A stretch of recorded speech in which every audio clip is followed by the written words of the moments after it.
ನಮಸ್ಕಾರ. ನಾನು ಟ್ರಾಫಿಕ್ನ ಬಗ್ಗೆ ಮಾತಾಡಿದರೆ ನೀವು ಹೊಂಡದ ಬಗ್ಗೆ ಮಾತಾಡ್ತೀರಿ, ನಮ್ಗೆ ಗೊತ್ತು. ಅದು ಒಂದು ಸಣ್ಣ ಇನ್ಫಾರ್ಮೇಷನ್ ಕೊಡ್ತಾ ಇದ್ದೇನೆ, ನಿಮಗೆ ತುಂಬ ಜನರಿಗೆ ಗೊತ್ತಿದೆ. ಆದರೆ ಅದರ ಜೊತೆಗೆ ಒಂದು ಎಡಿಷನಲ್ ಇನ್ಫಾರ್ಮೇಷನನ್ನು ಕೂಡ ಕೊಡ್ತಾ ಇದ್ದೇನೆ. ನಮ್ಮ ಮಂಗಳೂರಲ್ಲಿ ಅಲ್ಲಿ CC ಕ್ಯಾಮರಾ, ಸ್ಪೆಷಲಿ AI ಕ್ಯಾಮರಾಗಳು ಬಂದು ನಮ್ಮ ಮೋಟಾರ್ ಡ್ರೈವರ್ಸ್ಗೆ ಮತ್ತು ಪ್ಯಾಸೆಂಜರ್ಸ್ಗೆ ಪೊಲೀಸ್ ಇರಬೇಕಂತ ಇಲ್ಲ, ಆಟೋಮೆಟಿಕ್ ಆಗಿ ಫೈನ್ ಹಾಕ್ತಾ ಇದ್ದಾರೆ, ಬರ್ತಾ ಇದೆ.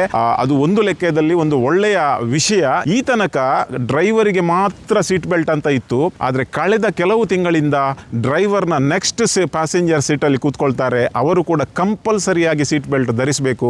ಇಲ್ಲದಿದ್ದರೆ ಕ್ಯಾಮರಾ ನಿಮ್ಮನ್ನು ಕ್ಯಾಚ್ ಮಾಡಿ ಅದೆಷ್ಟೋ ಜನರಿಗೆ ಆಲ್ರೆಡಿ ಫೈನ್ ಮಾಡಿದ್ದಾರೆ. ನಿಮ್ಮ ಸ್ಕ್ರೀನಲ್ಲಿ ಬೇಕಾದರೆ ನೋಡಿ. ಅದಕ್ಕೆ ಆಲ್ರೆಡಿ 500 ರೂಪಾಯಿ ಫೈನ್ ಕೂಡ ಇದೆ.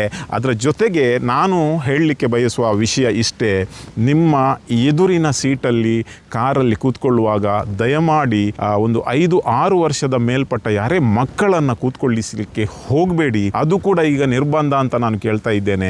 ಹೈವೇಯಲ್ಲಿ ಹಿಂಬದಿಯಲ್ಲಿ ಯಾರು ಕೂತ್ಕೊಳ್ತಾರೆ ಅಲ್ಲಿ ಕೂಡ ನೀವು ಬೆಲ್ಟ್ ಅನ್ನು ಹಾಕಿ. ಇತ್ತೀಚೆಗೆ ಬಂದಂತ ಒಂದು ರಿಸರ್ಚ್ನ ಪ್ರಕಾರ ಹಿಂಬದಿಯಲ್ಲಿ ಕೂತ್ಕೊಂಡವರು ಯಾರು ಬೆಲ್ಟ್ ಹಾಕಿದ್ದಾರೆ, ಗಾಡಿ ಟಾಪಲ್ ಆದಾಗ ಕೂಡ ಬಚಾವಾಗಿದ್ದಾರೆ. ಸರ್ಕಾರ ಹಿಂಬದಿಯಲ್ಲಿ ಕೂತ್ಕೊಂಡವರಿಗೆ ಬೆಲ್ಟ್ ಹಾಕ್ಲಿಕ್ಕೆ ಹೇಳ್ತಾ ಇಲ್ಲ. ಆದರೆ ನಾವೊಂದು ಇನಿಷಿಯೇಟಿವ್ ಅನ್ನು ತೆಗೆದುಕೊಳ್ಳೋಣ. ವಿಶೇಷವಾಗಿ ಹೈವೇಯಲ್ಲಿ ಹೋಗುವಾಗ, ಸ್ಪೀಡಲ್ಲಿ ಹೋಗುವಾಗ ಸೇಫ್ಟಿಗೋಸ್ಕರ ನಾವು ಬೆಲ್ಟ್ ಹಾಕೋಣ. ಟ್ರಾಫಿಕ್ನ ಬಗ್ಗೆ ಎಲ್ರಿಗೂ ಗೌರವ ಇರಲಿ. Thank you.